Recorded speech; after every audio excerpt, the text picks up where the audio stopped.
ओम नमो भगवती वासुदेवाय नमो। नमस्कार बंधुगण आपण मानकु आम यूट्यूब चैनल को स्वागत। एबेठु आपण होई जांतु रेडी, कारण भगवान श्री गणेश और माँ लक्ष्मी को आशीर्वाद जदि आम आपण मानकु कहिबु विशेष भावरे आपण मानकु मिलिबाकु जाउछि बहुत बड़ आगामी 7 दिन रे खुशी खबर। घर घर को जाई आपण मिठा बांटिबा पई होई जिबे रेडी। जदि कहबा ए 7 दिन समय रे भगवान श्री गणेश आउ माँ लक्ष्मी को आशीर्वाद बहुत ही भल समय रहिबाकु जाउछि। आज केवल नसीबवान रह ए वीडियो को ही आपण माने देखि पारिबे। बहुत ही महत्वपूर्ण वीडियो आपण मानक पई रहिबो। आपण मानक कहबो कि ए 7 दिन रे रिद्धि सिद्धिदाता भगवान श्री गणेश को आशीर्वाद गजकेशरी जोगर मध्य निर्माण हेबो। आउ एहा सहित धनर देवी माता लक्ष्मी को कृपारु महालक्ष्मी जोग, धन जोग एवं 2टी राजयोगर मध्य विशेष भाव निर्माण हेबो, जहा द्वारा ए 7 दिन समय आपणक पई बहुत ही भल दिन साब्यस्त हेबो।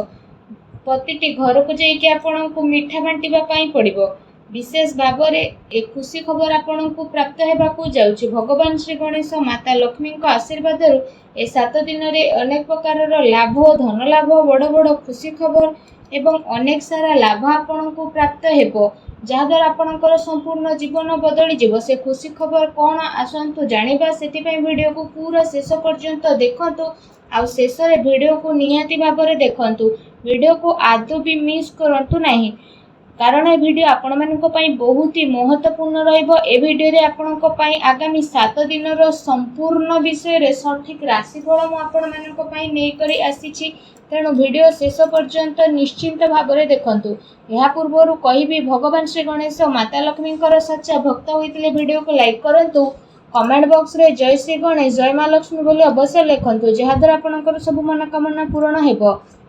आसंतु जानिबा केमिति रहइबो आपणक पई भगवान श्री गणेश माता लक्ष्मी आशीर्वाद आगामी ए 7 दिन विशेष भाव स्थिति।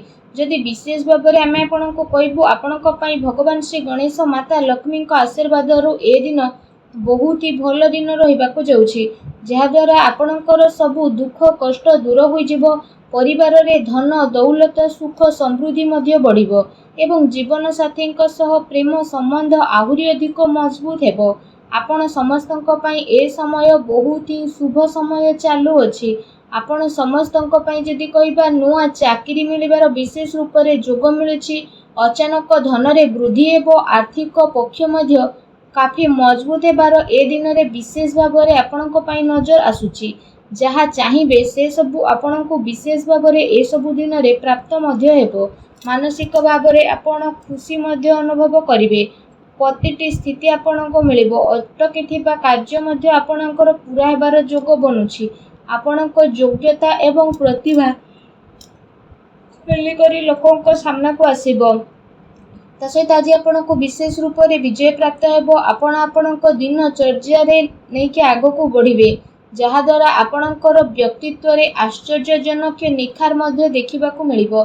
संतानक शिक्षा आउ क्यारियर संबंधित कौनसी बड़ निर्णय मध्य आपण नहीं पारंती। विद्यार्थी को पाठपढ़ा आउ क्यारियर संबंधित समस्यार समाधान होई जिवो, जहा द्वारा सबुथिरु आपणको खुशी मिलिबो। आपण आपणकर कौशल क्षमतार भरपूर व्यवहार करंतु। बड़ वृद्ध लोकंकर आशीर्वाद आउ कृपा मध्य आपणको ऊपर बनी रहिबो। स्वास्थ्य रे सुधार आसीबा कारणरु आपण निज भितरे गोटे नुआ ऊर्जा को मध्य अनुभव करिवे। आ पूरा आत्मविश्वास सहित निजर कार्य प्रति ध्यान देबा आरंभ करिवे। कौनसी संपर्कियों संबंधित कौनसी शुभ समाचार मिलबार मन प्रफुल्ल रहिबो। ता सहित जदि कहिबा आपण व्यवहार कौशल नजर आसीबे। आपण बुद्धिमत्ता होशियारी रे सब कार्य को मध्य करि नेबे, जहा द्वारा आपण को काफी खुशी रे मध्य अनुभव होई जिवो। आसंतु जानिबा आपणक पई कोन नेगेटिव रहिबो। जदि कहिबा सामाजिक मान सम्मान प्राप्त हेबार संभावना मध्य रहिछि। सेथिपई कौनसी भी कार्य को स्थिरता और गंभीरता पूर्वक नियंतु, जहा द्वारा आपणक सफलता और सम्मान मध्य प्राप्त हेबो। एहा सहित अति संपर्कियों संबंध खराब हेबार स्थिति रहिछि। धन संचित करिवार प्रयास आपणकर विफल हेबो, तेणु सावधान रुहंतु। ता सहित आर्थिक मामला रे सावधान बनिबार अति आवश्यकता रहिछि। भाई द्वारा संपत्ति बटवार संबंधित किछि स्थिति मध्य आपणकर आसी पारे। आपसिक संबंध को बिगाड़तु नहीं। युवा वर्ग निजर क्यारियर रे कौनसी प्रकार समझौता आपण करंतु नहीं। ता सहित आपणको आपणको क्रोध आउ आक्रोश उपरे काबू रखिबाको पड़िबो। केते थर तरतर आउ उत्साह रे बना जाइथिबा खेल मध्य आपणकर बिगिड़ी पारे, जोंथि पई परिवारर सुख शांति मध्य प्रभावित हेबो।